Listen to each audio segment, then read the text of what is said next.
téléspectatrices yu Jama TV yu saxoo di ñu seetaan muy góor ak jigéen mag ak ndaw fu si waay mën a nekk am ci ñun kóolute di ñu taaxirlu waxtu bu ne nu ko raw lañ amee cofeel pas-pas ak yéene ngir dégtal leen lépp lu leen soxal waxtu ba jot na yéen a ngi ci seen émission bu mag bile di Les Échos du moment muy am alxames bu jot ci waxtu bile nara waxtaanee lépp lu jëm ci wàllum actualité nationale comme internationale waaye duñ ci wéet benn yoon nar si ànd ak suñuy invité yoo xamante ne vraiment nee naa ci biir kër gi lañu dëkk la fois passée vraiment c'était des imprévus à des raisons yoo xamante ne peut-être ça ne va pas avec notre ligne ou notre vraiment angle de traitement et notre vraiment image qui faisait que vraiment émission boobu jàlluloon mais ñu amaat mbégte di leen di dalal muy doo ñoo xamante ne ay activistes lañ di lanceur d'alerte wala ñoo xamante ni daal gis nañ ne seen opinion ci biir réew mi lu nit ñi rafetu la te lu ñu nit ñi naatable la ba tax na tey ñu amaat plaisir dalal leen kenn ki mooy Papis Hiro di activiste Papis ana lan ngay nuyoo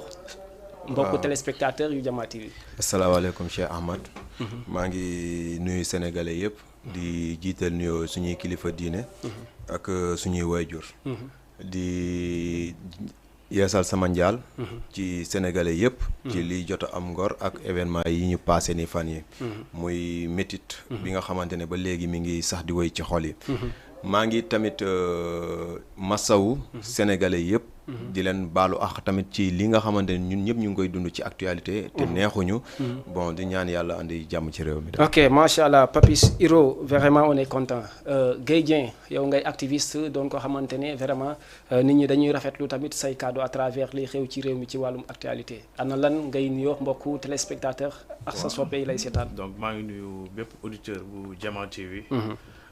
am Cheikh yow itam maa ngi lay ziar bu baax. di rafetlu encore sa taxawaay. di nuyu aussi Papis. di nuyu seen auditeur auditrice ci travers chaîne YouTube bi. di nuyu aussi bépp doomu sénégalais rek. di nuyu nag rawatina ci gox bi ñu nekk mooy Wakaam Ngor Yoff. ñu ngi ziar ñëpp di masawu bu baax. ñi nga xam ne ñooy askanu Ngor. j'espère bien tey mooy juróom-ñetti fan yi. ñu ngi leen di jàll. di leen masawu it bu baax di nuyu képp koo xamante ne rek sunu borom. teg na la ci réew mi nga am ci ndombal tànk wala nga am ci cëru administratif. ok mu am solo bu baax a baax mais ça sera une question partagée Papis naka le climat c'est abordable c'est acceptable ou pas ci demande bi. waaw bon sëñ Cheikh. climat Sénégal moom fu mu nekk nii. yaakaar naa ni ci sauve qui peut lañ toll. ok ndaxte bu ñu yàlla dimbaliwul dëgg. li fi nekk moom yaakaar naa ni day gën di bon rek. baax moom du fi am. ok macha allah climat buy bon yàlla ñu si yàlla musal Guèye Dieng naka nga gisee climat bi nga xamante ne moo nekk au Sénégal c'est favorable ou pas. non ba léegi favorable pourtant comme ni ñu koy waxee rek. dañu nekk ci dañu toll ci diggante boo xamante ne nii. diggante pétrole la ak almet. ok loo si teg mu tàkk. donc loo ci teg mu tàkk. ok mu am solo bu baax a baax c'était vraiment l'entrée en matière du débat mais dañuy ñëw vraiment wax ne directement rek pour wax leen lan moo nekkoon li nga xamante ne parce que dañu jot alerte que ne peut-être benn moto boo xamante ne fii nii ci VDN bi peut-être daa am ko mu laal ci wàllum accident depuis Macky Sall jël ay préventions mais ñu gis ne affaire bi day gën di yokk. yow est-ce que vous attendez à que les choses soient de plus pire bu ñu ko mënee tuddee noonu. waaw balaa maa espérer. damay ñaan yàlla yemale ko fii. ndaxte yaakaar naa ne accident moom gënalul kenn. ok waaw mais bu fekkee ni dañuy jëm ci wàllum mesures yi. xam nga ñun moom dañuy yor gouvernement bi nga xamante ne ni moom. ay tailleur lañu. ay tailleur yi nga xam ne duñ ñaw mukk dañuy jël à chaque fois mesure. mais duñ ñaw mukk. yàgg nañ fi jël ay mesures. mais accompagnement yi. fu muy mujjee après toujours day amaat benn délaissement ci suivi bi ci lépp. début bi day am rigueur def nii mais à la fin moom. day xaw a kii day bàyyiwaat quoi. ok comme yàlla na fi yem comme ni nga ko waxee bu baax tey naka nga gisee loolu noonu comme mu doon alerte boo xamante ne les motos et consorts yoo xamante ne day indi ay jiyee te ñu gisaat si bu bees tey fii ci VDN bi. waaw Mame Cheikh. loolu dañ koy ñaawlu ñun ñëpp di wax na rek comme ni ñu koy waxtee sécurisation routière bi. ba léegi fi mu nekkoon la nekk rek. mooy dafa sooxe quoi disons. ok donc am na loo xamante ne dañ ko war a améliorer aussi. mais citoyen bi itam daf ci am responsabilité.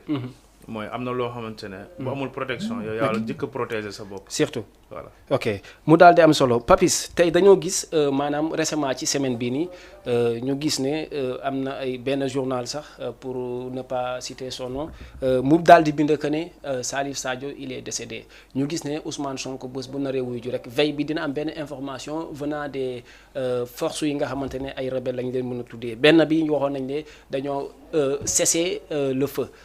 tey Ousmane Sonko ñu oowaat am média bu bind que ni Ousmane Sonko maanaam ñu daal di wax ne Salif Sadio dafa décédé mais malgré que ñëw nañ ba baaluwaat ban jàngat nga ci am. waaw jàngat bi ma ci am Cheikh Omar mooy. may may tuuti rek ma xam nga man. à chaque fois damay ne Ousmane Sonko n'est plus un homme mais un peuple. parce que bu ñu demee ba toll ci. lépp lu muy def. état dina jéem a uti benn contrecarré. au lieu que moom mu uti lu état di contrecarrer mais état moo koy contrecarrer. Okay. Donc ce que veut dire que l'homme il est allé chercher du valeur avant le succès.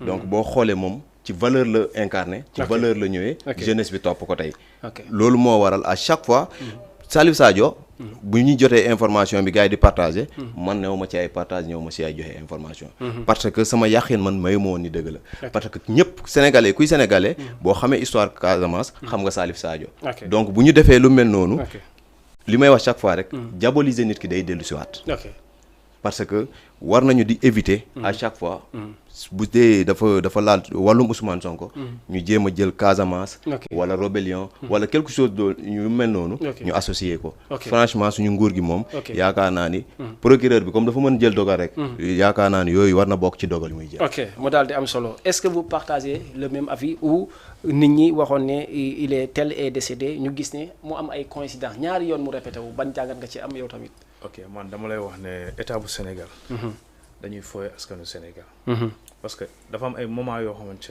ne nit bu ci nekkee waroo joxe ay fausse information wala nga ne fait divers ok parce que dafa am loo xamante ne nii fitna la man pour man parce que tey jii nii ñu ne exemple pro Ousmane Sonko mu ngi Casamance nga joxe benn annonce ne Salif Sadio décédé na donc xool nga conséquence bi ak manipulation bi c'est que dafa doon loo xamante ne chaque jour état bu Sénégal daf koy jouer ci boppu nit ñi mooy day jël Ousmane Sonko di ko caricaturiser chaque jour comme quoi que ne Casasin la am na lien ak rebelle yi mais c'est vraiment dommage ba nga xam ne ni askanu sénégalais jeunesse bu sénégalais mooy tey dañu yeewu dañu mature quoi laay wax ok mu am solo Papis tey ñu gis ne information boobu maanaam média bi ko génne woon mun nañu wax ne média bu crédible la parce que Walfadjri la parce que li ñuy tombé aussi information gaa ñii ne nañ vraiment du loo xam ne lu bëri la tey Walfadjri ni ñu leen considéré ci biir Sénégal bu ñu demee tey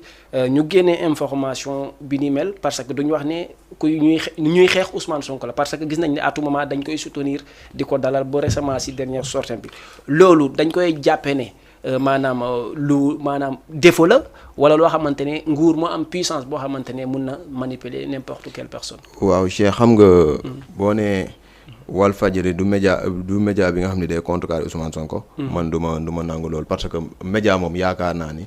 ñaar la. booy def sa liggéey bul yokk bul wàññi. ak fu mu mënti doon. te je pense que ni Walf. taxawaay boobu la am ci sénégalais. moo tax sénégalais nawloo ko. donc bu génnee li mel nii.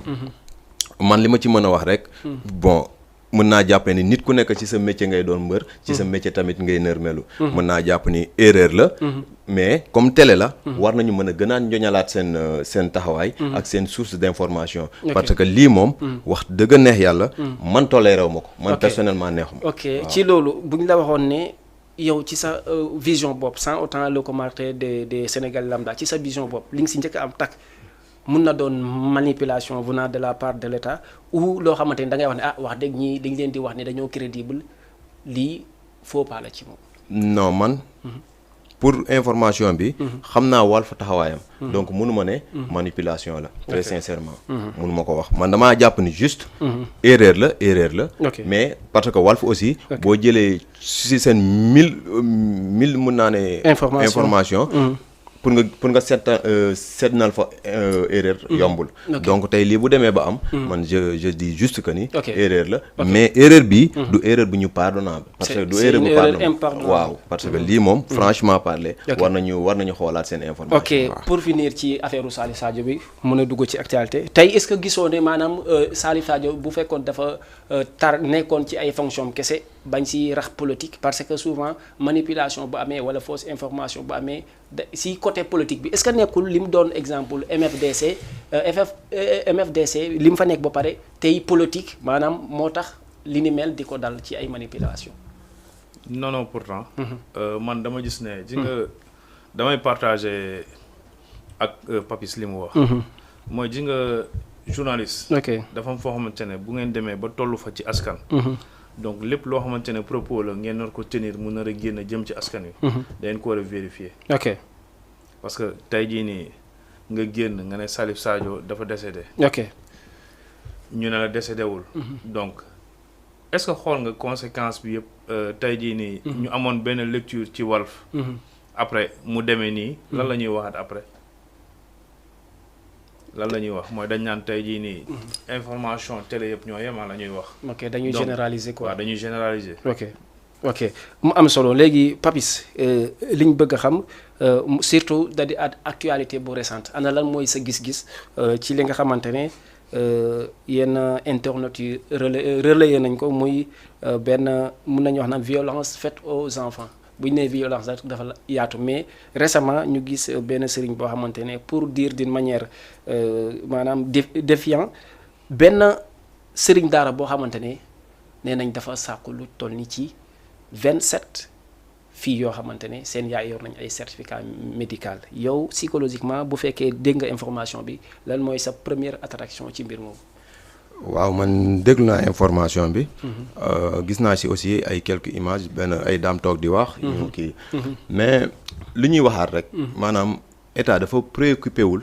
ci urgence su Sénégal. dañuy yóbbu ci ay faits divers. ñu nekk ci ay affaire de politique. affaire gis nga Sénégal ci urgence la tollu Cheikh Ahmed. war nañu mën a dépasser. nekk fi beneen nit ñu koy diaboliser maanaam nguur gi. au lieu que ñu liggéeyal sénégalais. Ousmane Sonko lañ nekk di liggéeyal au juste. parce que ñun bu ñu leen doon faal. waxuñu leen ñu toppal ñu benn nit ñaata viol nga wax léegi la. 27 Ousmane Sonko moom dañ ko jiim. mais procès bi depuis 2021 ba léegi mi ngi traîné. am na ñi nga xam ne ñoo gën a pire catastrophique lu ñuy def ci Sénégal par jour. jëlal le cas de Bougazelli. il est libre kenn topp ko keneen ak keneen. à chaque fois ils nous reviennent pour nous dire que ni waaw Ousmane Sonko dafa am lu mu wootee dafa am mais Ousmane Sonko balaa mu wootee leneen ak li mu mënti doon. nit la ba pare. ok léegi dans ce cas comme loolu noonu nga xamante ne ñeneen ñi nee nañ c'est une défiance de la part de l'État ñii ne maanaam ci seefu daara yi maanaam kilifa yi ngànk daara léegi. état bi mi nga xamante ne à tout moment day wax la modernisation des daara mais dañuy sentir benn recul ci côté ñi nga xamante ne mooy ustaas yi ñii di jàngale est-ce que ñoom tamit bu nangoon ñu moderniser daara ba nga xamante ne maanaam weet di sàkku ndongo peut-être état bi dina ko jël en charge mais le fait ñuy bañ ay modernisation est-ce que amu ci part de responsabilité ñoom seen côté. waaw état bi millions yi muy def ci jàngum nasaraan si. bu ko defoon ci jàngum daara yi. yaakaar naa ni. dina gën a am taxawaay. parce que boo gisee. nit ki mooy ibbi daaraam def lu ko neex. mooy def lépp ci boppam. kon kooku Cheikh day am taxawaay bi ci war. moo koy defalal lépp boppam. mais bu fekkoon ne état moo jël disposition bi yëpp ci côté daara. mooy tijji daara mooy tabax daara mooy kii. donc yaakaar naa ni. foofu la protection bi dañ gën a yombee. yaa ngi dégg aussi ñu dem tuuti. ci léegi daara yi nit ñi dañ ko def comme fuite de responsabilité. da ngay jur sa doom. mu nekk sonal la deful dara nga jël yóbbu daara. bàyyi foofu échappatoire la buggoo juste que ni. mu lay sonal ci kër gi wala ngay nekk ci li nekk li bàyyi ko noonu. léegi yow bàyyil bi nga ko fay bàyyee. doo ko meeku doo dem di xool nu mu fay dundee doo xam sa yoon newatu ci yow l'essentiel daal bu mu nekk sa wet di la perturber yow li nga bëgg a def nga da nga koy def tu vas tes occupations librement après sa gis nga maanaam li ma bëgg a wax loolu yëpp Cheikh mooy mbir mi dañ ko tënk ci borom daara gi waajur yi ak état ñoom ñëpp a séddoo part de responsabilité ok mu am solo léegi lan mooy sa xalaat Gueye Dieng ci li nga xamante ne c'est devenu di récurrent fii ci Sénégal comme jàngalekat buy sàkku ab ndongo ou pas. c'est que Mame Cheikh dama bëgg a xam ndax sëriñu daara bi. ak xale yi mu doon sàkku. ñoo dëkk wala dëkkuñu. ndax ñoo dëkk. waaw dëkk maanaam. ndax ñoo bokk fu ñu loger wala bokkuñu fu ñu. waaw loolu tamit c'est une information à vérifier. ok donc tey jii nii. bu fekkente ne da nga am sa doom. nga jox ko oustaz. bu góor. nga jur doomu jigéen. donc dafa am càmbar boo xamante ne. waajur da ko warloo ak doomam. mais doo jur rek. mu sonal la ci kër gi nga ne ko demal daara. mu am benn âge bi. nekk jànq disons exemple 13 ans ba 15 ans disons mooy ñi ma gis ci vidéo bi noonu la. ay 13 ans ba 15 ans 17 ans la. mais ñooñu tey jii nii. nan lañ mën a sàkkoo benn mu dem ba ci ay 17. bu bay yegg ay 20. te amul kenn koo xamante ne mën na ubbi gémmiñam wax. écho bi sax génn. donc man mënuma comprendre quoi que ni nan lañ nekk mën a nekk ci daara. mu nekk ay chambre sax. wala mu nekk ay classe. tey oustaz bi. mën a jël ay xale yu jigéen di sàkku nombre boobu noonu. xanaa lu mu bon sax. mooy daara ji. am na ñoo xamante ne ñooy comme niñ koy waxeeti ñooy ay loxoom disons. donc ñooñu fan lañ nekkoon. c'est une question daal boo ko seetloo. waaw ñooñu fan lañ nekkoon. ba noppi aussi dafa am loo xamante ne itam. buñ ne dañuy moderniser daara yi. mooy bu ñu xool daara ji ànd ak man. bu ànd ak man wala daara ji ànd ak man ñu bañ ko politiser. parce que tey jii nii. yaa ngi dégg ñu ne am na daara yoo xamante ne tey jii am nañ. mais boo fa demee da ngay xam ne daara ji. état bi dugal na ci loxoom. léegi Papis ci ay waxam souligné na benn aspect maanaam que ne c'est une responsabilité centrale bu ñu partagé wu. léegi yow si responsabilité boobu kan nga gis ne pàcc bi si ëpp solo diw mii la. non man responsabilité bii nii ñuy wax nii ci viol bi nii. du ma ko jox état parce que état sori na fa. donc ñi nga xam ne ñoo nekk ci daara ji. di nekk loxoy sëriñ bi. wala ñu nekk tànki sëriñ bi. donc ñooñu itam. seen complicité dafa war a mën da ciy jouer. loolu nga gis quoi mu am solo léegi ñu demaat si Papis pour terminer li jëm ci daara ji tey bu fekkoon ne comme responsabilité yooyu nga wax tey bu fekkoon ne. mooy waajur beeg sëriñ beeg ak ki nga xamante ne moom mooy l'état du Sénégal tey ku nekk boo ko doon jox benn des mesures préventives ana lan ngay teg ci table bi tey pour wax ne pour lii mën a dakk une fois pour toutes. waaw xam nga Cheikh. maanaam man damaa jàpp ni. Sénégal fi mu toll nii. lépp li nga xam ne dafa jëm ci wàllum daara. état daf ko war a dugal ci administration ñu jëlaat ko en compte. yaa ngi dégg daf ko war a dugal ci éducation. ndaxte pour man ci lay ëpp protection. ci lay ëpp suivi. parce que aussi dañuy waxante benn affaire. gis nga daara yi nii. boo seetloo daara yu bëri.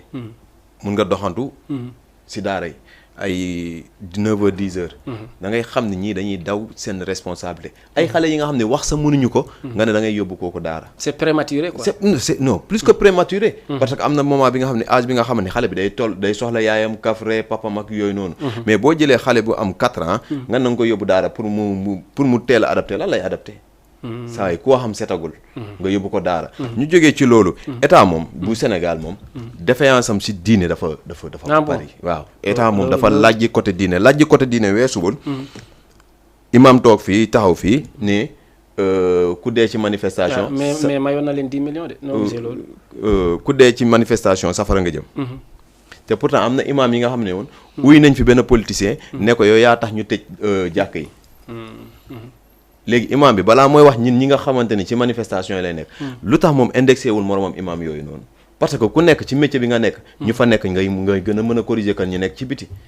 donc pour man. côté diine moom. état aussi mu ngi koy naxasal quoi. parce que Cheikh li nga xamante ne moo téye Sénégal. la ñu nekk di perte. muy respect. muy valeur. muy cër muy kersa. bu njëkk ba dignité sénégalais mooy jomb naa def lii. jomb naa wax lii wala lii ak lii. mais léegi sénégalais jombul wax. da ngay romb ci xale yi sax ñuy foo. saagante ndey la ñuy fooyee. donc responsabilité bi yëpp. ñu jiitu bu ñu yar woon. yaakaar naa ñun dañu yar. te yara di ko nga gis ci ñoom quoi. mu am solo bu baax mu am solo léegi dañuy dem ci côté li nga xamante ne moom mooy solution yi ba tey ana lan mooy nga gis ne mooy c'est une solution boo xamante ne buñ ko partagé rek ku ne dina ci mën a gis boppam. Mame Cheikh. daara la ñu wax. boo ne daara. oustaz kan la war a jàngal. oustaz. waaw jullit. góor ñi. yaa Seyda ku muy jàngal. jigéen ñi. donc ku nekk da nga war a jël sa responsabilité ba mu mat boo ubbee daara. amuloo yaa Seyda bu la jàngal. mais wutul yaa Seyda bu ñëw yor jigéen ñi. mais ani góor toog ci oustaz bu góor toog ci. mbooloo moo xamante ne mbooloo mi yëpp jigéen la. te ñu wax la diggante góor ak jigéen. li ci nekk donc du ñu jël responsabilité bi nag. ma ne oustaz bi la. du ma ne parents xale yu jigéen yi. xale yu jigéen ñi. ok seen i parents non seen i parents. grand gay may ma tuuti ma wax la. même depuis l'histoire du temps sax. gis nga jàngale moom. même Cheikh Ahmadou Bamba sëñ Touba bu mu doon jàngale. jigéen ñi si ginnaaw lañ doon nekk. jàngale daara moom ala kulli aal. moo tax ma ne ko ani ustaas yi. waaw xam nga Seyda bi sax góor a ko jàngal yaa Seyda bi. Seyda bi góor a ko jàngal. waaw buy ñëw léppam da koy muur. te seen diggante toogaay bi dina am espace waaw. mais tey jii nii nga dem ci comme daara bi ñu gis. xale yi fa nekk. 17 ans la ba 13 ans boo xoolee. mais mënoo comprendre daara bu toll noonu. amul benn yaa Seyda bu fa nekk di jàngale. donc tey jii ñi fa yóbbu seen i doom. jàppal ne itam seen responsabilité. mu ngi ci biir. parce que dafa am loo xamante ne mooy aaday diine yi Sénégal la. mooy dañuy wax jigéen. su ko góor dee jàngal sax dafa am distance bu ñu war a mayante. mais tey jii nii nga gis ne nga ne da nga ubbi daara. mais boo ubbee daara ci dul toll ni gox bu mel ni Touba exemple. lu mu bon am na yaa Seyda yu fa nekk. mais jël leen. maanaam su ma la déggee daal ci côté structuration bi dañ si am maanaam benn kii. ba noppi itam aussi parents xale yu jigéen itam. ay fautif lañ ci. ok mu am solo léegi dañuy dugg ci li nga xamante ne wax nañ ko léegi maanaam lu jëm ci maanaam affaire foncier li ni mel parce que nee nañ OFNAC Guédiawaye maanaam usage massif bi nga xamante ne ay borom doole dañuy ñëw dëkk ci suuf si. nee nañ loolu dina dakk ma ne boo ko comparé li xew Ngor ak Wakaam ak li ni mel Cambérène est-ce que newul ne da ngeen gis yow sax laay wax Papis avant may dem ci kii est-ce que nekkul ne def nga si jàngat pour tirer que ne maanaam lii daal état bi li jot a xew Ngor Yoff ak Wakaam pare nañ pour mu dakk selon bu fekkee ne dëggal nañ information bi. bu ñu caxatee suufu Sénégal ba pare. ci la ñuy doog a jël ndogal. jëlal Ndakaaru lan moo ci deseti comme espace. lan moo fi deseti comme espace gis nga. c'est que à un moment. il faut ñu xam nga Cheikh dafa am li nga xamante ne dañ ko ñàkkoon ñun sénégalais. dañ ko am léegi. mooy bu njëkk bi homme politique yi dañuy contrôler gouvernement population Sénégal. mais léegi c'est le contraire. population bi moo contrôler les hommes politiques. gis nga boo leen xeexalee. ñu teral la boo leen waree rek ñu toroxal la. c'est que actuellement pour nga politique. nga am crédibilité. du lu yomb quoi valeur dëgg moo la ko mën a may. ok c'est que mënuñu toog fii. suufu Sénégal andi fi tant de problèmes. ñu jëlee ko ci Ndingler ñu jëlee ko ci Terme Sud. ñu dugg ci Ngor Yoff Cambérène su problème bu yooyu yëpp. nga toog ba presque mun nañu ne état baa ngi feyande reñ dernier virage la Macky Sall toll. nga bëgg a andi ay solution Macky Sall bu ñu ñëwaatee suba encore ñu demaat ci éducation bi. ñu ne dañ ci andi solution. boo demaatee ci enseignement bi. ñu ne dañ c'est que ñoom. en fait dañuy dem ba ñu pare. ñuy dugg bëgg ñuy gëmloo ni mën nañu andi. solution mais aussi yaa ngi rafetlu la fee ñu jël initiative boobu parce que nee nañ half olof is better than no bread maanaam avoir un demi-pain est mieux que de ne pas avoir un pain maanaam est-ce que la fee ñu tourné waat rek ne nañu rek la OFNAC kaay lijjante lii est-ce que loolu satisfaire na la. OFNAC moom li ma la mën a wax ci Cheikh. mooy munoo bay. ba ñu am ay mort ba lii yëpp am fi. pourtant suufu Sénégal mënoon nañ ci jël ndogal bu yàgg. parce que buñ ko doon caxatee suuf si dafay yàgg. problème bi du lu récent quoi. il faut ñu delluwaat tuuti ci ginnaaw xool problème mu suuf yi fan la commencé.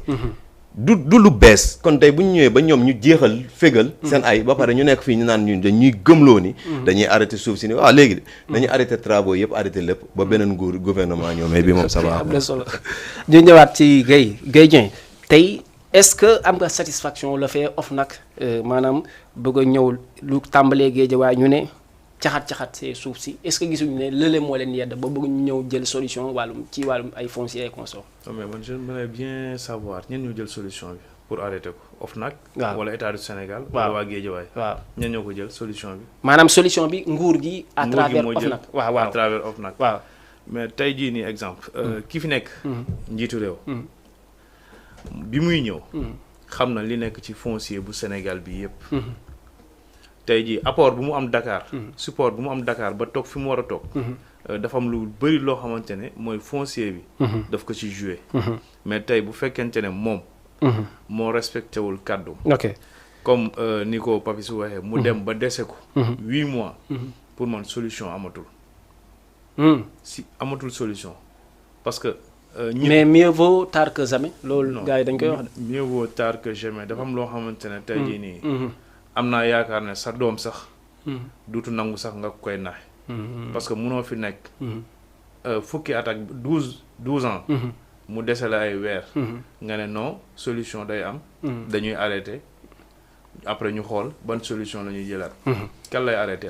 ok ñoom mënuñu jël exemple Dakar yëpp. ñu caxajee ko ni mu leen neexee.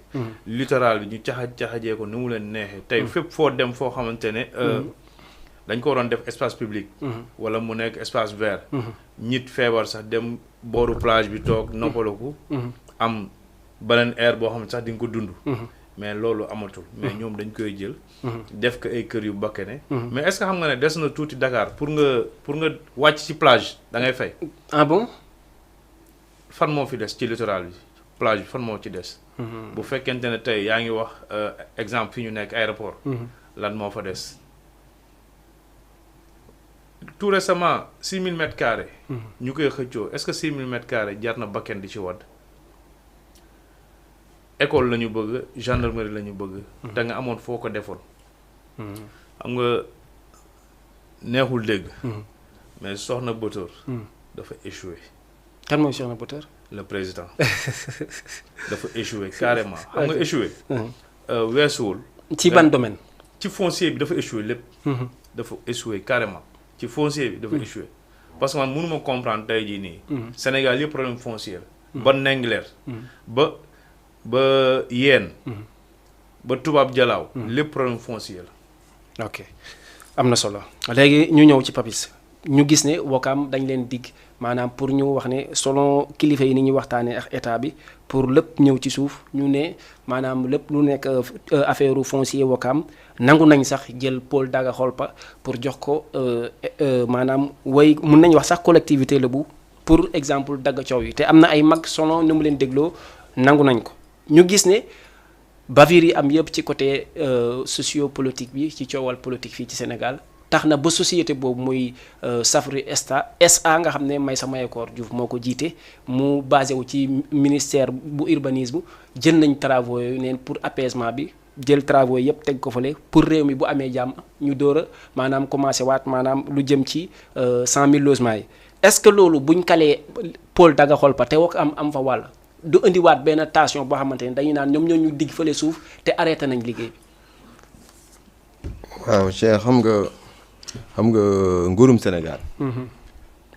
lépp lu muy def. actuellement. sabotage la. waaw parce que. munoo invité nit ñi ay at ci ginnaaw. ci affaire foncier. ay at ci kanam ñuy xeexaat foncier. c'est que Cheikh il faut qu'on soit cohérent ci lu ñuy def ak lu ñuy wax. gis nga njiitu réew institution la. gis nga bu la nit ñi respecté da nga leen di respecté. te sénégalais yi man xam naa ne sénégalais dañuy respecté Macky Sall. raar nga gis nit toog jël kaddu bu ñaaw def ko ci Macky Sall. te pourtant ñoom chaque jour dañuy teg kaddu yu ñaaw ci kaw nit ñi sénégalais yi dañuy réew pourtant population bu ñuy wax tey dafa réew. population bi en 2011 2012 moom lañ doon àndal. di def pire que ça gis nga wàllum suuf Ndakaaru ak leneen gis nga collectivité lébu yi. man li ma leen di invité mooy. xam naa ne ñi fa nekk ñoo ma ëpp xam-xam ñu ma gën a màcc xel ñu ma gën a xam wàllum suuf. mais dama bëgg wax leen. nañu moytu ñun naxee leen suuf jaxasee leen ak seen i doom. parce que bu méttee. seen i doom rek a fay deewaat. ah bon kese. ok ñu ñëw léegi Gaye Dieng naka nga gisee Paul Daga Kholpa ñu arrêté liggéey parce que ñu ne tension politique bi nekk Sénégal est-ce que loolu dugg ci naxee mbaay wala yéex a jot ci collectivité la bu wala d'une manière générale ci suuf si nga xamante ne nit ñi dañ koy déclarer pour jot si. maam Cheikh man xamul ma gëm. man li ma moom. loolu laay xëccu. lu beneen askan moom. ma bàyyi ko beneen askan. Wakaam Ngor Yoff. dañ leen jox Daga Kholpa. ku nekk 25 hectares. 1000 parcelles. exemple. tey jii nii. ñu ne yow li nga xam ne yaa ko moom nga doon xëccoo. di ci taal ba ñuy tëj ci say doom.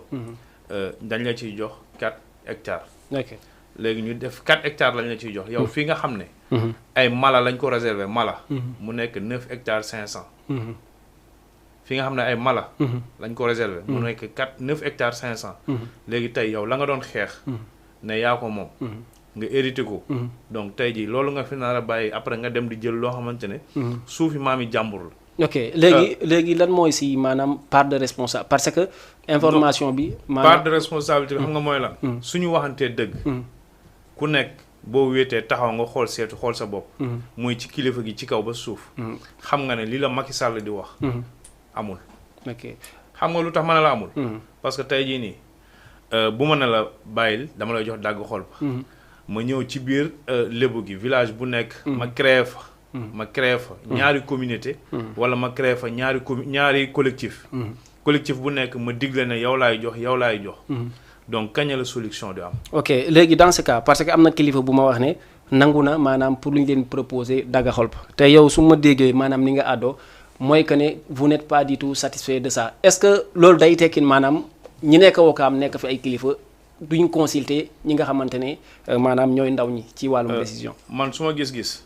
duñu consulter ndaw ñi ci wàllu gis-gis dégg nga mën la am na loo xamante ne bu ko ñëpp bokkee. da nga koy teg ci penc mi. ok waaye mënoo bàyyi sa ndonal maam.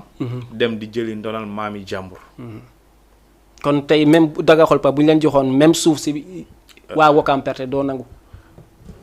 daggu xol pa lan moo créé daggu xol pa Macky Sall projet ci Dakar.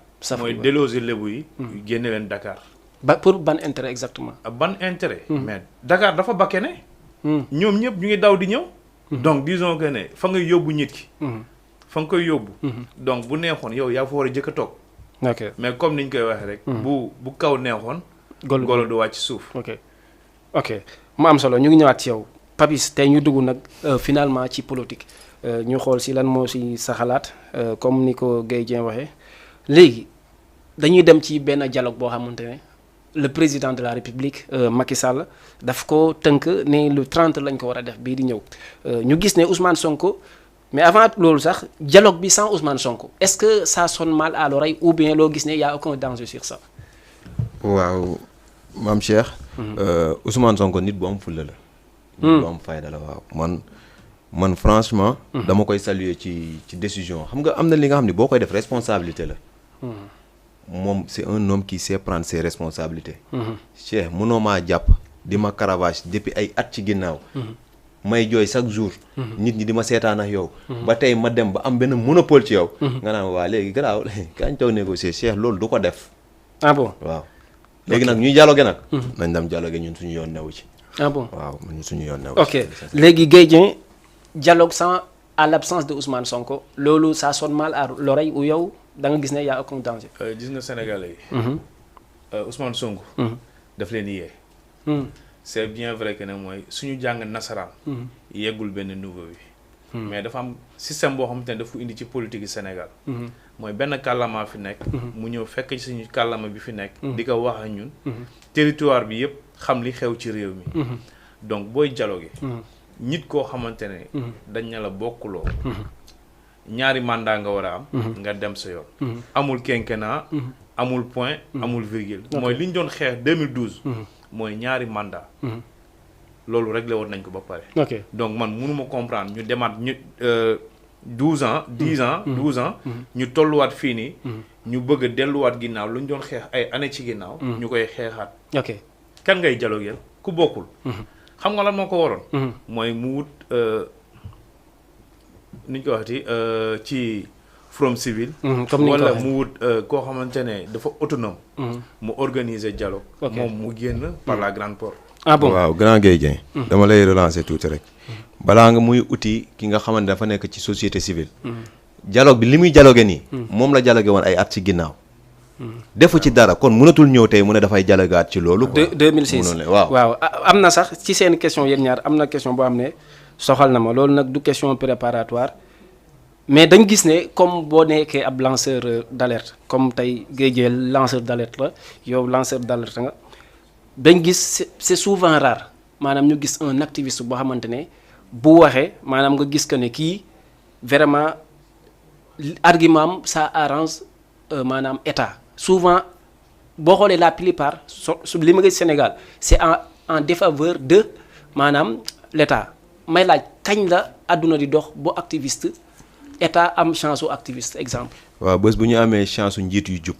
waaw parce que boo amee njiit yu jubadiku am président bi nga xamante ne il fait du maa tey won leen ko nii maa tey sama yoon new ci li ma neex laay def maa tey weesuwul benn part récemment toog na fi nee na ñu ñuy rey dinañ leen rey ñu ñuy delloo seen kër dinañ leen delloo seen kër ni ñuy def nii dinañ def nii te pourtant Fadilou Keita dafa toog ne juste j'espère qu'ils n'ont pas tué mon frère ñu jàpp ko tëj ko depuis ñaata at yóbbu ci kaso Dof Ndeye fii la nekk ci taxi yor semmiñ wër di saaga ndey yor semmiñ damay def nii ku fi ne Macky nii ba léegi mi ngi dox ay soxla ma di vaquer ay occupation nit dof fii la toog maire def cri du cœur wax ba saaga moom it te mi ngi ci kaso gi te Dof Ndeye lu mu def moo gën a garaaw semmiñ la yor di dox ci dëkk bi ne ku wax lii ma cor la ko wax ma def la lii xam nga gis nga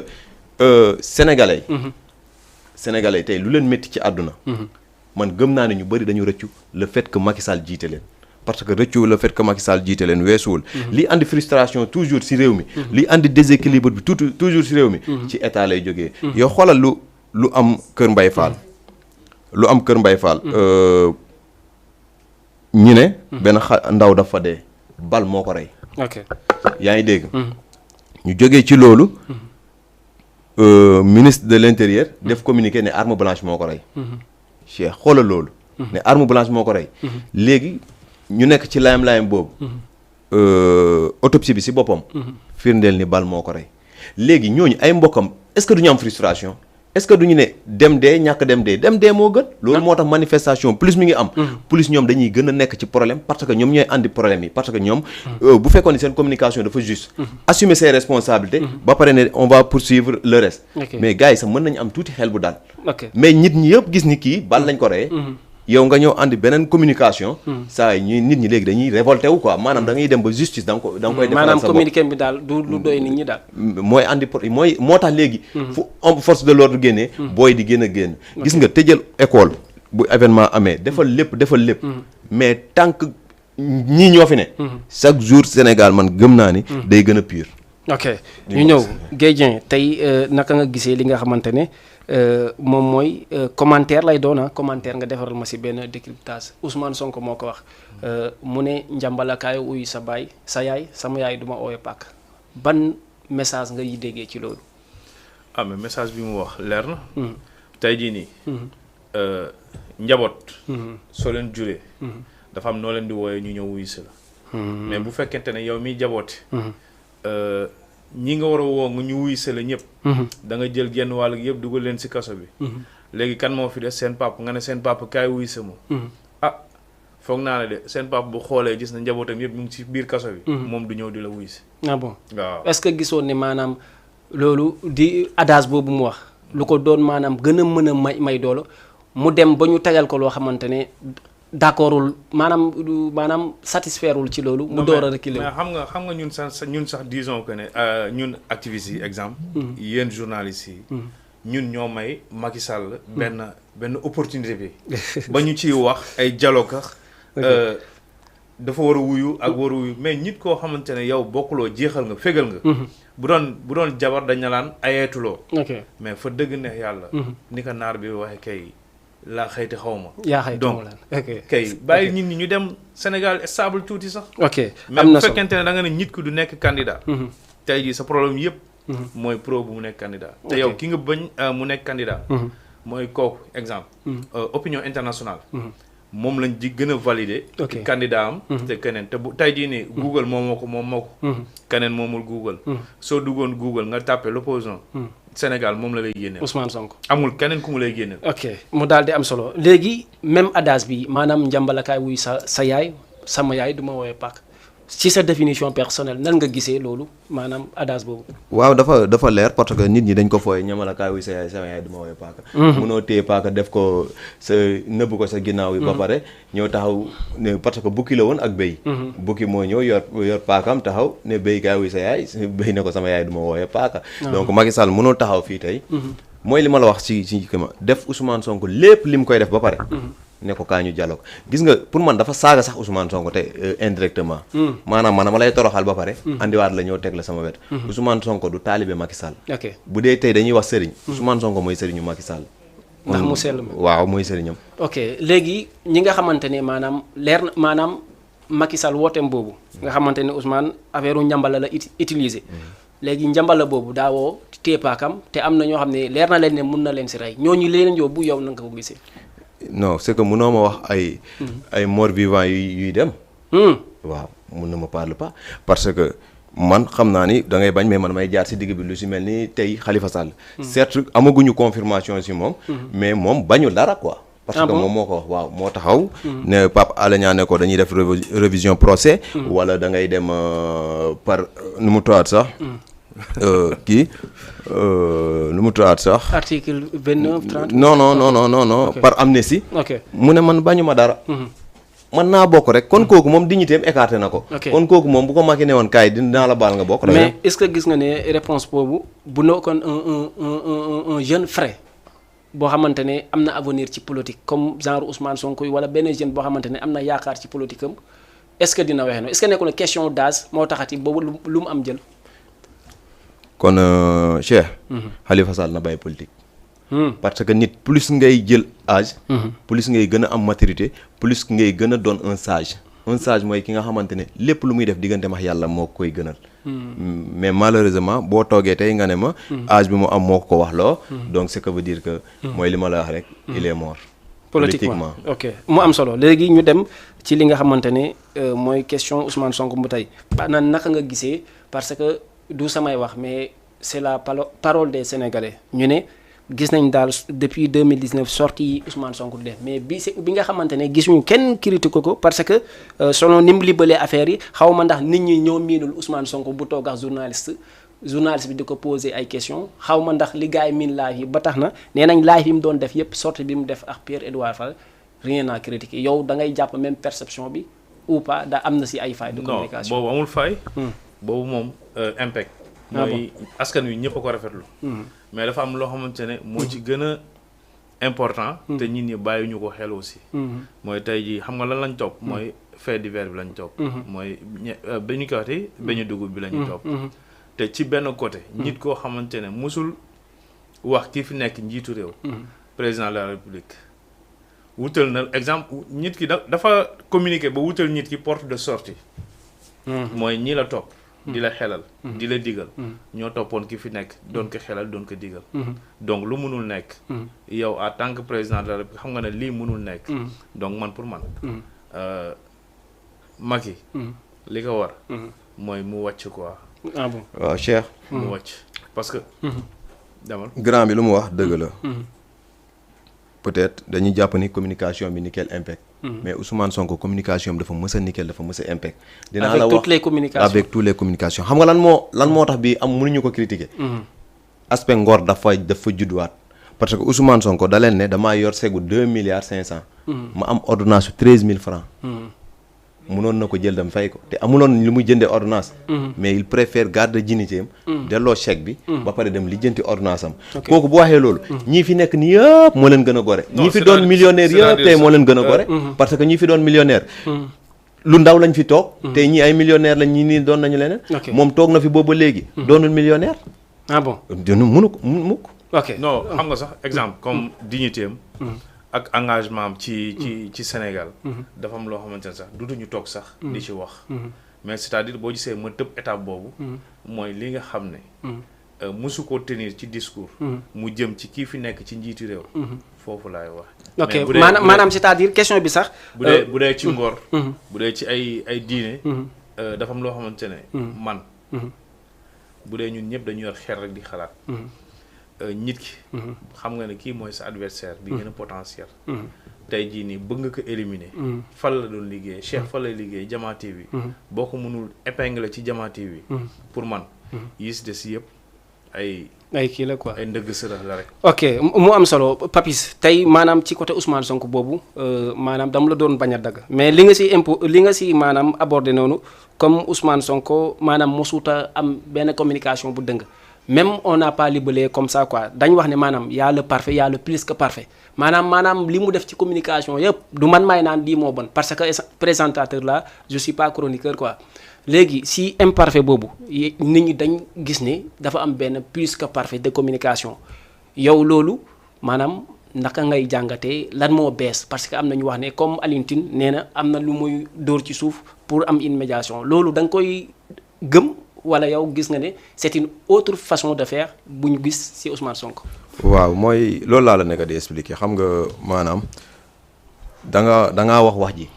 le parfait le plus que parfait. donc moom li mu def yëpp. c'était parfait moom bii peut-être moo ci ëpp plus que parfait xamul da dafa toll woon ci tension. jour boobu. yaakaar naa ñu bëri bëggoon nañ ko dégg. mu génn. def discours bu naturel. wax li nga xamante ne kenn mënu ci dindi virgule. ok virgule mënu ci daj. ba dégg naa sax di nga gis benn wala ñaar ñuy génn di critiquer. mais du ñu am argument. ci lu ñàkk fayda la ñuy sukkandikoo. bëgg ko défier. mais Ousmane Sonko wax na benn wax tamit bëgg naa nit ñi di si bàyyi xel. tuddul benn homme politique Macky Sall mooy adversaire am Macky Sall amal li muy wax. ñi fi nekk nii di wax. wallahi dañuy sonal seen bopp. l'homme talul loolu. ah bon déedéet. ok léegi Gaye Dieng fait divers boobu sax. mun naa ne yaa tax ma bàyyi si attention quoi parce que gëm naa ne Ousmane Sonko wax na loo xamante ne lu bëri yoo xamante ne nit mun na si jàngee mais nit ñi beñe bi lañ gën a firndeel loolu ci en matière de communication koo xamante ne lépp loo wax maanaam nit ñi jëfee ko loolu kon lan moo war a doon angle de communication. waaw mais loolu dañ koy suñu yaay jaay beñe dañ koy sant yàlla rek. parce que tey jii ku ci nekk. bëgg nga am nit koo xamante ne yàlla may na ko lu mu tudd mu dox. mais nit ki bu ñëwee wax beñe. Sénégal yëpp daw wuti ji beñe yi. ñu gis exemple le ministre de l'Intérieur signé décret. ne la carrément bu fi kenn jaayati beñe d'ici 3 jours parce que beñe dafa am ressemblant ak ay grenade. donc fan la réew mi toll. ok léegi mu am solo Papis li ñu bëgg a xam maanaam ci sa wàllum argument. comme moom ni mu ko waxee Ousmane Sonko mooy koo xamante ne bu waxoon ne tàndarma boo ko jiwee bu meññee aloom lay doon nit ñi gëm ko est-ce que kooku bu demee ba ne Adji Sarr golo boo xamante ne xaw ma dangin bu AVC nga wax sànq ne Ousmane Sonko du juum ci communication est-ce que loolu du njuumte ci moom. yow mën nga ko jàppee njuumte. waaw mais man. xam nga nit ku nekk. dafa am li nga xam ne boo ko laalee ci moom rek mu génn xam nga Ousmane Sonko. le fait que sax demul uyu procès bi. man moom da bokkoon naa si ñu ne bu mu dem. bu mu dem déedéet. pourquoi parce que man damaa sentiroon ni lii la ñu bëggoon xam nga Ousmane Sonko fu mu toll ci àdduna. tey waratul toog. benn xale bu ndaw di wax li nga xamante ne mënu ci dara. tey bu xasoon ba dugg tribunal. aviam contre avis Adji Sarr la du moment que moom joxe na lépp. te joxe na lépp ay avocat am joxe na preuve am joxe na lépp. ñii doon wax preuve ñii doon wax léegi andiwuñu ko donc tey Cheikh. gis nga communication Ousmane Sonko. da nga wax benn affaire moom laa doon rey da nga ne angle communication. parce que il faut ñu dégg luy angle de communication. maanaam façon bi mu waree waxee. parce que nit ñi léegi dafa am nopp bu ñu koy déggee. nopp bu ñu koy déggee nag Ousmane Sonko foofu la toxantal wax. xel di ko dégg waaw. parce que ñun xam nañu lu nekk ci réew mi Ousmane Sonko instant bi li ma lay wax. population bi moo ko contrôlé. lu tax population bi contrôlé ko. foofu waa Pastef. dama leen di gërëm di leen sant. parce que projet bu mel nii. boo koy dénk da nga koy dénk ki nga xam ni dafa mbëf si ngore. tey Ousmane Sonko dafa bëf si gore waa Pastef jël projet bi jox ko. tey li mu endossé yëpp. ci Sénégal. maa ngi koy dégg démb mi ngi rendre hommage ay jabaram. man à chaque fois dama doon xalaat jabaram xalaat famille am. parce que li mel nii nga jël benn nit di ko chargé di ko teg. Macky Sall mii. bu fekkoon ni maanaam nite des na ci moom tuuti. war na ne man war naa mën a jomb def lii parce que moom bu ko Abdoulaye Wade tegoon. yaakaar naa ne instant bi Macky Sall dundul. ok léegi ñu ñëwaat ci yow am na solo le procureur dafa ne nañ daan ki nga xam ne mooy Ousmane Sonko une peine de 10 ans teg si maanaam daf ko chargé daal bu ñu xoolee gannaaw loolu Adji Sarr ne bu njëkk waxoon ne 20 milliards lañ koy jox ñu waxaat ne maanaam wàññi na ko 1 milliard 500 question bi mooy koo xam ne dafa ne maanaam du fay 200 millions est-ce que buñ ko fayloo maanaam 1 milliard gis nga ne dina ko fay nga baal ma nag parce que du sama droit ma lay poser des questions deuxième bi mooy est-ce que gis nga ne juge bi day confirmer maanaam li nga xamante mooy peine bi. non xam nga yow tey yaa fi toog. exemple di jàpp ne juge bi day confirmer peine bi. gis nga Adji Sarr. Ousmane Sonko. fait divers la ba noppi dafa am loo xamante ne daf ci gën a nekk. Sénégalais bàyyi ñu ci xel. gis nga lii nii. dafa doon loo xamante ne nit ki. dafa am loo xamante ne opposant la ñu toppee ko ci. mais bu ñu xoolee rek Adji Sarr fan nga mas a gis ci àddina nit ku ñuy violé ngay laajte kii may violé kañ la ñëw fan nga mas a gis ci àddina nga ne yow sa portable baaxul sa portable baaxul nga mën a am audio wala nga mën a am vidéo fan nga gis aussi ñu lay violé avant ngay dem di porter ji plainte nga def certificat médical ba pare c'est que dafa am loo xamante ne ñun duñu ay yow da nga gis ci ay jëf yi dam incohérence ou pas ñun duñu ay extraterrestre quoi parce que dafa am loo xamante ne tey jii nii ji nga pro le fait que demul man sama wàllu bopp bugguma woon mu dem maanaam mu bañ a dem ngir li muy dégg day ñaaw. non du ñaaw xam nga lu tax. parce que gis nga dëkk gàtt sa gàtt sa moo koy faj. parce que yow wóoroon na la ba wóor na mooy. procès bi le jour dañ koy renvoyer. lu tax ñu renvoyer ko ba le premier moom amu ci intérêt de. mais kii jiite réew mi moo ci am intérêt. comment. kii bi dialogue bi. kañ la. le 30 donc kan moo ci am intérêt lan moo tax ñu renvoyé ko la ba le premier Mame Mbaye Niang sénégalais la non damay laaj Mame Mbaye Niang sénégalais la Mame Mbaye Niang sénégalais la dama la laaj ndax Mame Mbaye Niang sénégalais la man dama la laaj maanaam ndax moom sénégalais la quoi léegi bu fekkente ne Mame Mbaye Niang moo nekk sénégalais Ousmane Sonko nekk sénégalais kii am fi ndey am fi bàyyi kii am fi ndey am fi bàyyi kii ne dafay laver honneur kii nga xam ne ambition mooy yor république bañ nañ ko ba léegi le panafricain la ñuy wax sax duutu sax Sénégal donc ñoom ñaar kii laver honneur ak kii nga xam ne njiitu réew la bëgg a jël ok kan moo ci ëpp possible ak kan moo ci ëpp doyo ok kan moo ci gën a mature ci ñoom ñaar politiquement muy civiquement ñoom ñaar ñuy dem kan moo ci gën a mature ji nga xar ak bëy yemuñu quoi lii la pro waxoon rek laay wax mooy gis nga boo duggee Côte d'Ivoire xar muy taxawaalu xam nga njëgam lii le premier renvoi lay nekk loolu di nga ne waxoon naa la ko aussi renvoi ou pas parce que fi mu toll nii renvoi délibération lay nekk ah bon xam nga dañ ne la le premier mooy délibération renvoi délibération lay nekk ah bon encore parce que liñ bëgg mënul nekk ok àdduna du neex ba pro dem toog ak Macky Sall ne dafay dialoguer ak moom mais ñi si des les candidats yi nga xam ne candidats fictifs yi ñii des donc ku ci nekk nag am nga sañ-sañ am nga droit dem defi dialogue bu la neex ok léegi mu am solo liñ bëggoon xam Papis mais defal nànk mais candidat lay nekk 2024 candidat loolu juridiquement parlant wala amoureusement parlant de la personne juridiquement parlant candidat lay nekk 2024 yaa ko wax de te émission la te di nga fi ñëwaat dañ koy vaar incha allah kàllal leen ma kii boobu léegi Papis maanaam procès Ousmane Sonko Adji Sarr ci sa jàngat ni ma structuré ci wàllu maanaam côté image Ousmane Sonko am na lu mu ci ñàkk ci image wala dina tax mu préserver image am ba tey. waaw xam nga balaa ma àddu ci loolu da nga njëkk a wax ni. procureur. dafa wax ni ngir ñu daan Ousmane Sonko ñaata 5 ans de prison. 10 ans 10 ans. waaw ñun ndàmpaay ko ñaata. ndàmpaay bi Adji Sarr ndàmpaay bi j'ai pas eu la version. waaw léegi nañu dem si lu procureur wax. procureur bi. peine boobu mu joxe. peine bu mu nar a tëdd la moom. kan moom procureur bi. procureur mu tëdd. waaw léegi mën naa xam les faits. bii tëddaloo procureur. xam nga les faits weesuwul. ngay toog nga ne yow procureur nga. nga am xam-xam jàng bi ngay jàng gisoo Macky Sall xamoo kenn. say waajur def ci yow ba nga doon li nga doon. nga ñëw toog Adji Sarr toog fële nee na moom bu ñu ko doon violé. day def huile day def nii. preuve sax moo taxawaat mu dellu pour ñu violé ko. ok mus nga gis ku ñu violé.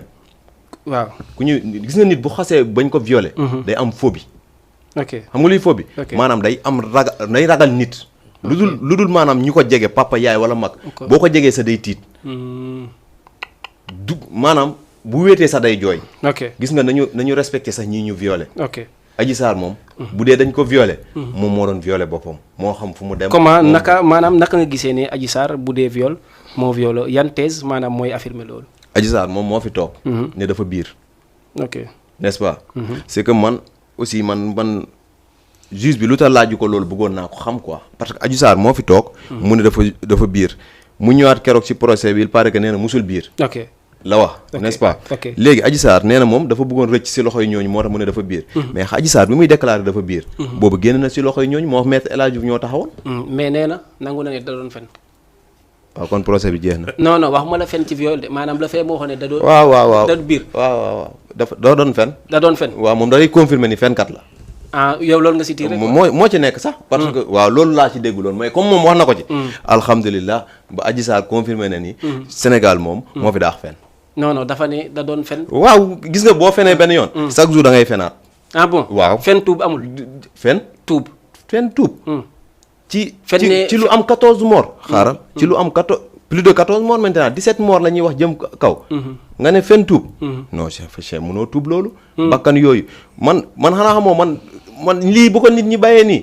man su ma ci amoon dogal wala am ci tànk yu ma ci mën dox duñ ko bàyyee nii de ñuy attee lépp moo xam procureur moom wax na ay waxam moom mi ngi jàpp ay 10 ans am ak ay 20 ans am nee naa la peine boobu procureur moo koy tëdd nañu dem rek lu ci kanam rawali ba léegi côté image bi lan nga si am loo si wax waaw côté image bi sant yàlla ba Ousmane Sonko demul bon waaw parce que nag munoo nekk xam nga Cheikh suñu justice bi fu mu nekk nii appel de détresse la nekk bon waaw parce que lu tax ma ne appel de détresse la nekk ñun xam nañu luy justice quoi parce que mu yàgg dem nañu toog procès gis ni ñuy attee cër bu ñu amoon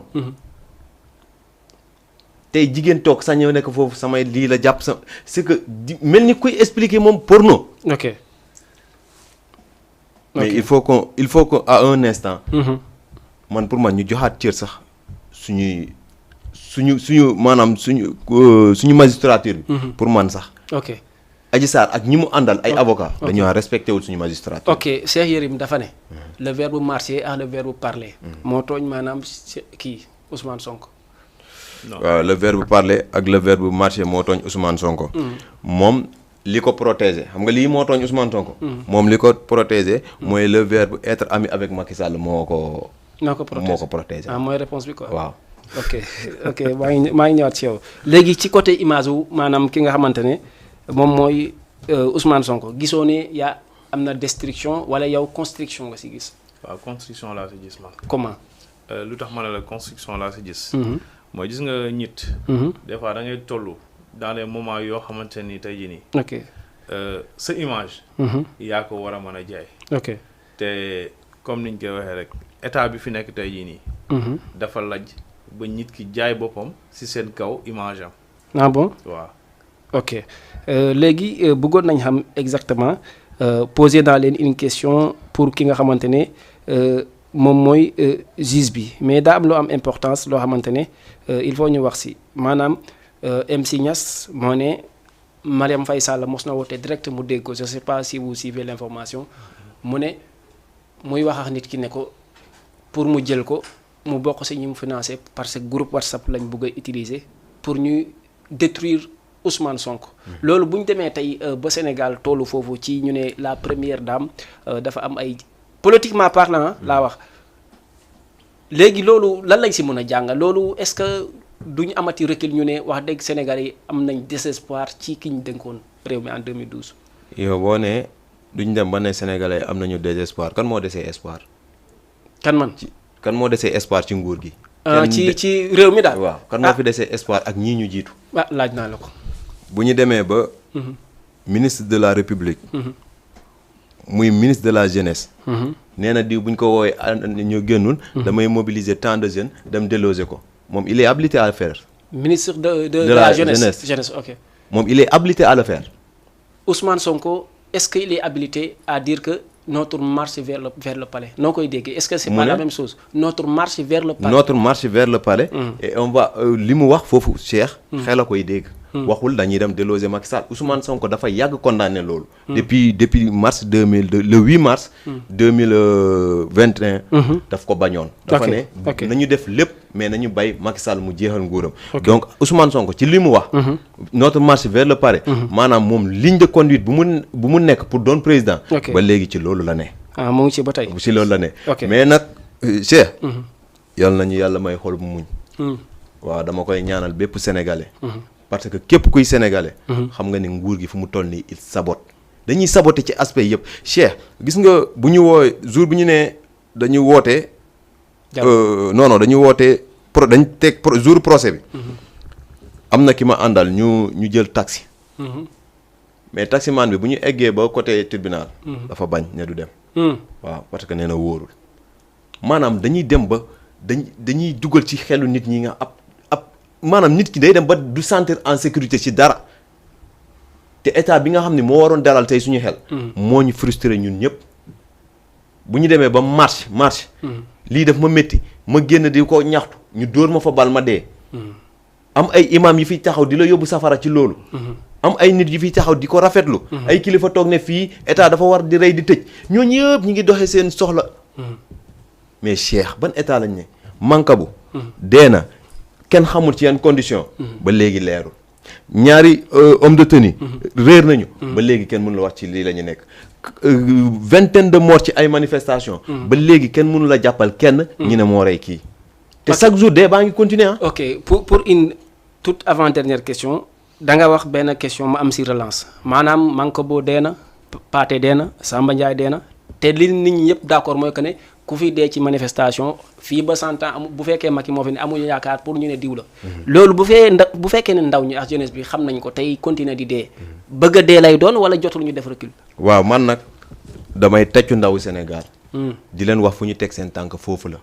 gis nga ndaw yi ñu gis nii. du ndaw yooyu nga xam ne dañu amoon désespoir di jël Méditerranée bi di dee seen waajur yi di nekk si njaxare éternellement. ndaw yi dañu ne mënuñu am or gaz zircon diamant lii ak lii du moins génneel ma diamant lii ak lii ci ressource. tey ñuy dem di dee ci ay Méditerranée wala ñu ñuy jàpp ci frontière jàmbur du ñuy maltraité. lu ñuy maltraité foofu ñu koy muñ. ñu toog suñu biir réew muñ ko xeex ko fi dindi ko fi benn yoon moo ñu ko gënal. ok mu daal di am solo bu baax tey. même question bi tey bu ñu demee bu autorités yi nga xam ne sont les personnes suprêmes de la nation ñu leen di dégg ci ay affaires yoo xamante ne c'est des détails loolu est-ce que l'espoir du Sénégal est garanti quoi. non mais nguur bu lajjee lajj na. nguur bu lajjee rek lajj na. ah bon parce que gis nga àddina. dafa am loo xamante ne tey jii nii. population. population. état moo ko war a aar. kan mooy état population. donc ñun bu ñu demee. ba jël suñu kaaraange réew. am ay nit ñu ko gérer mais nit ñooñu tey jii nii. bu fekkente ne dañuy rey population bi. après dafay mujje kenn du xam. sud bi kenn du xam dara lu xew.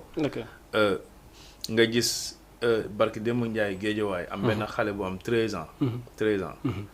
bal dugg ba génn. ñu ne la arme blanche moo ko rey. donc tey jii nii. bu ñu nekkoon ci état bu normal. le ministre de l'intérieur dafa waroon démissionner. léegi loolu lan mooy si la participation des médecins parce que tey lépp lu doon lajj ci réew maanaam lu mënti am maanaam médecine moom warut a lajj lan mooy seen participation. parce que xam nga lu tax médecine warul lajj. parce que tey jii nii bu ñu da nga ne autopsie. nit bu génnee àddina. ñu bëgg xam li ko rey. médecin lañ koy jox. pour man. li ci am. moom la ñu war a wax famille am. warul am pression. warul am pot de vin. ba tax na da ngay fekk nit ki ci li ko neex. nga accompagner ko ci li ko neex. man bokk li ma gis. mooy nit ki li ko rey.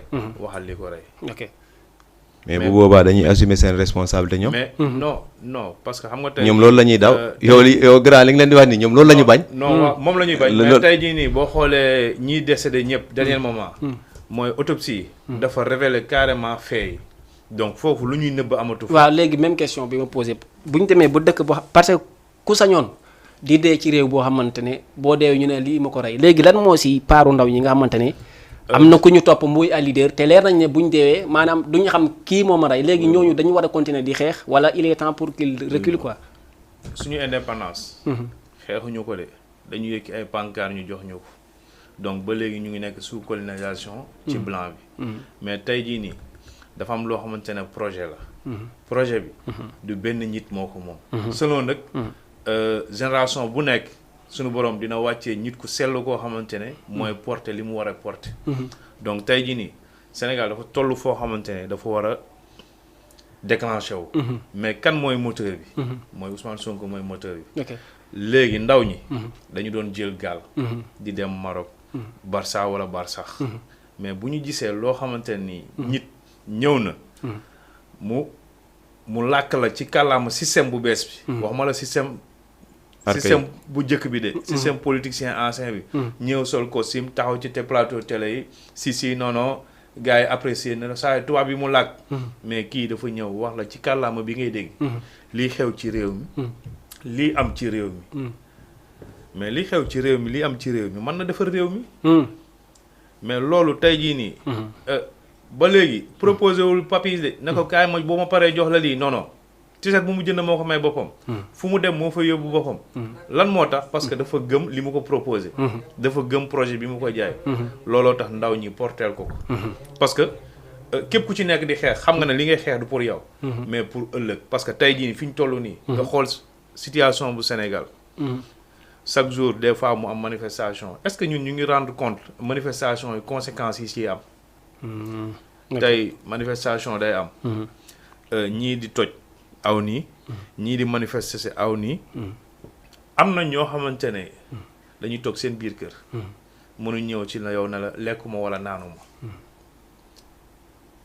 mënuñu la ko wax parce que ay garmi lañ ñooñu lenn rek lañ mën a def mooy comme niñ koy waxee temps de guerre bu ñu deewee da ngay ñëw xool li mu tàkk nga palper poche yi jël dem foofu la ñu toll moo tax buñ ñu tëll ñoom dañuy dem wuti lu ñu lekk te message boobu man pour man le président déggoon na ko depuis 2021 mais dama jàpp ne ba léegi rek dafa nekk ci guddi goo xamante ne bërsëgul guddi gi bërsëgul Papis dañu ñëw ci yow Ousmane Sonko lancé na mobilisation war a jóge maanaam fi nga xamante mooy Casamance ñëw Dakar barki démb ma bind ne une dernière mobilisation vers le palais ou une dernière mobilisation vers le barreau ñaar yooyu noonu ban la si gën a ndiru ou bien sax parce que Abdou Karim Fofana génn na tey mooy le porte-parole du gouvernement daal di wax ne critères yi tax Ousmane Sonko am sañ-sañ jógee Casamance ba fii nee na état bi du ko nangu te dinañ si jël disposition gaa sa vision politiquement gisoo ne dinañ ko tere wala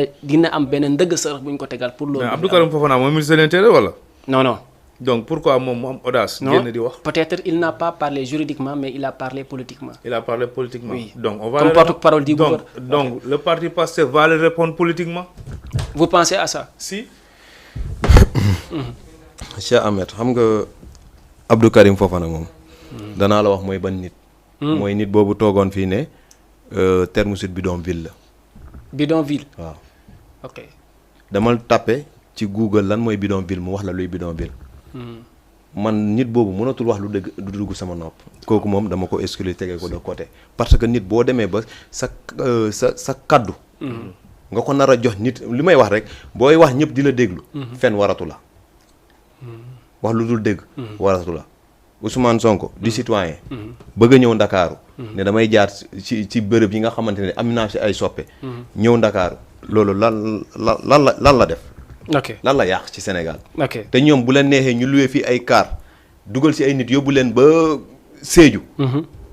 génnee nit ñi si ay école dugal leen ñoom ñu nekk foofu ba keroog bu ñuy ñibbisi. kenn waxu leen dara. ok mais ça il faut que sax ñoom ñu respecter nit ñi quoi ñoom en fin de compte dañuy respecté wul Sénégalais. parce que li ma la waxoon sax moo ñëwaat. Ousmane Sonko. mooy def action. ñoom ñu def réaction au lieu que gouvernement def action Ousmane Sonko contrecarré. à chaque fois Ousmane Sonko mooy déclenché dara. nekk si benn ligne de fil am. ñu ñëw maanaam ñoom fa mu nekk nii.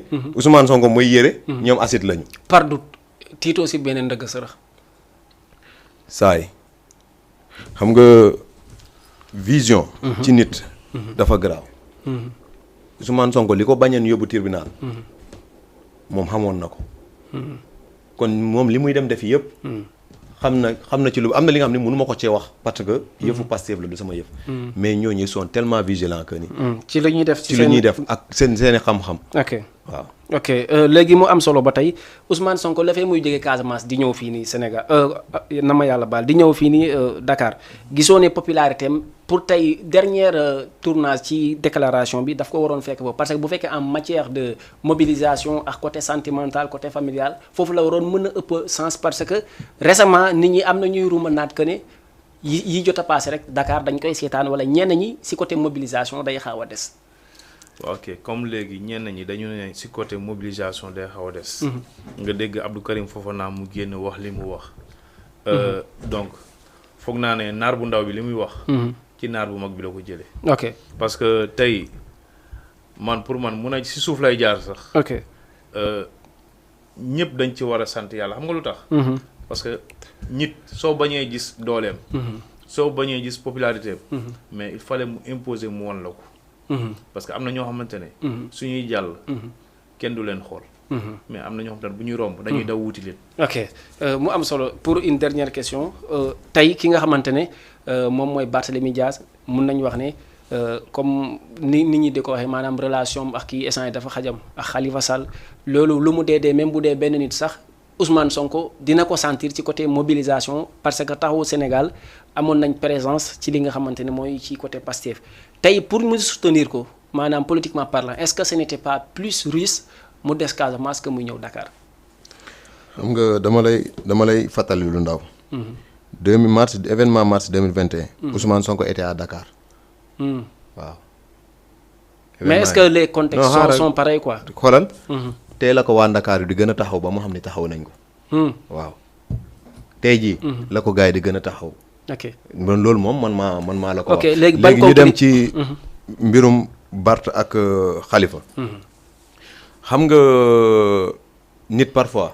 da ngay nax sa bopp te xamoo ne yaa ngi nax sa bopp. man je ne parle pas sax même pas ci Bart mais je parle de taxawu Sénégal en général.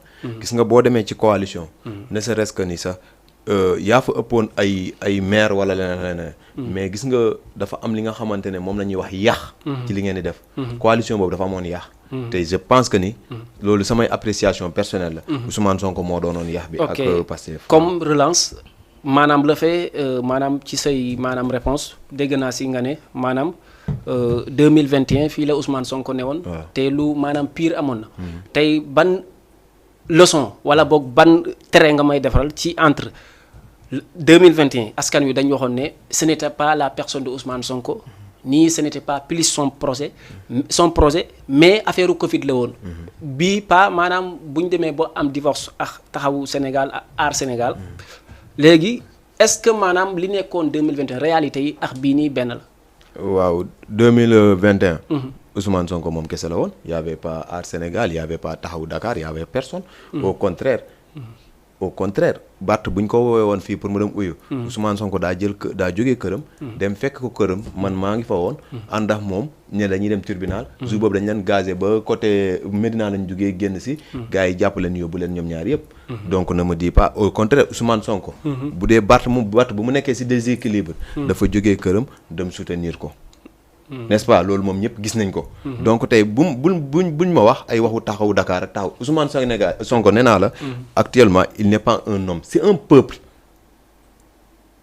c'est un peuple maanaam Ousmane Sonko moom mii sax contrôlé tul boppam. xam nga lan la Ousmane Sonko lu mu doon actuellement ci Sénégal. ñun ñëpp a nekk ci gaal. moom mooy commandant bi. population bi askan bi mooy joow gaal gi foofu lañ tollox moom. ok léegi ñu ngi si càppaandawu émission. ana lan bu fekkoon benn message boo bëggoon jàllale nga aw foofu nga tàggatoo waale maanaam.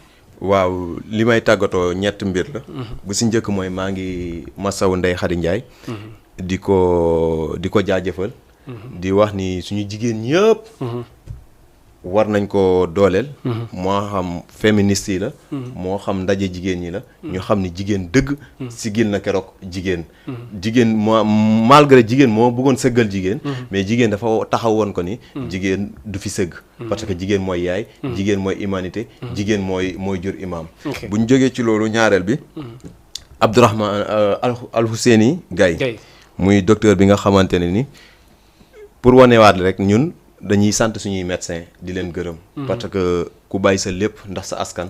jàng médecine ñëpp xam nañ dafa métti temps bu muy durer. boo defee loolu yëpp nga ñëw respecter encore sa serment. yaakaar naa ne franchement desel ñun bokk man pour man deseluñu dara maa ngi koy sant di ko gërëm. di tëjee aussi. di lancer juste patriotes yi. ak sénégalais yi moo xam yu nekk ci diaspora bi ak fépp. di leen wax ni fu mu nekk nii. na ñëpp jóg taxaw tem. ok ndaxte. dañuy dem ci dernière tournante. bu ñu sàgganee li ñu protéger ba tey nañ ko eggali. mu doon coppite ci Sénégal mu doon coppite ci Afrique ndax Afrique amaat beneen xar kanam ci àdduna. ok di la jaajëfal di kontaan si yow tamit le fait de revenir pour accepter suñu invitation lan mooy doon sa mujjanteelu kàddu ak boo amee message booy partager ak ñu lay seetaan lan lay doon. baal ñu lancer message ba pare ñu lancer message patriote yi nekk territoire bu Sénégal gi yëpp. diñ koy waxatee. ñu xam ne. pro dafa war a ñëw. donc ku nekk na nga jël sa responsabilité. nga xam ne yaa ne engagement nga jël. yaa gëm projet bi donc da nga war a taxaw projet bi. comme ni ma ko waxee di jaajëfal aussi jigéen ju man góor. parce que toll na diggante. am na situation yoo xamante ne bu dee sa soxna sax bu fa tolloo di nga xam ne yenn toogaay yi. mënatu ko donc nga ñëw. di laver honneur nit. fayu la dërëm. joxu la dërëm. donc Ndeye Khady dañ koy jaajëfal. di nuyit aussi suma mbokki lébu yëpp. suma limee Wakaam Ngor Yoof damay juum. mais di nuyu aussi sama waa Gambie da ngay bàyyi ma nuyu leen waa Ruq Abbas. ok ak waa kër cité Asegna Ndiaye Barada. di nuyit aussi waa Taglu xóot ba. Tubaakam Kazalika donc. di am mbégte ak contentement aussi ci invitation bi ma invité. may partager plateau bi ak Papi. di ko jaajëfal bien vrai que ne mooy. ñaari yoon ngi ñu ngi toog. mais gis naa ne borom xel mu sell la. donc yàlla na suñu borom aar. yombal la yoon bi daal disons. mooy metti na. waaw bëri na xaaxaam. waaw yéen boo leen yàqoon yoon bi aussi.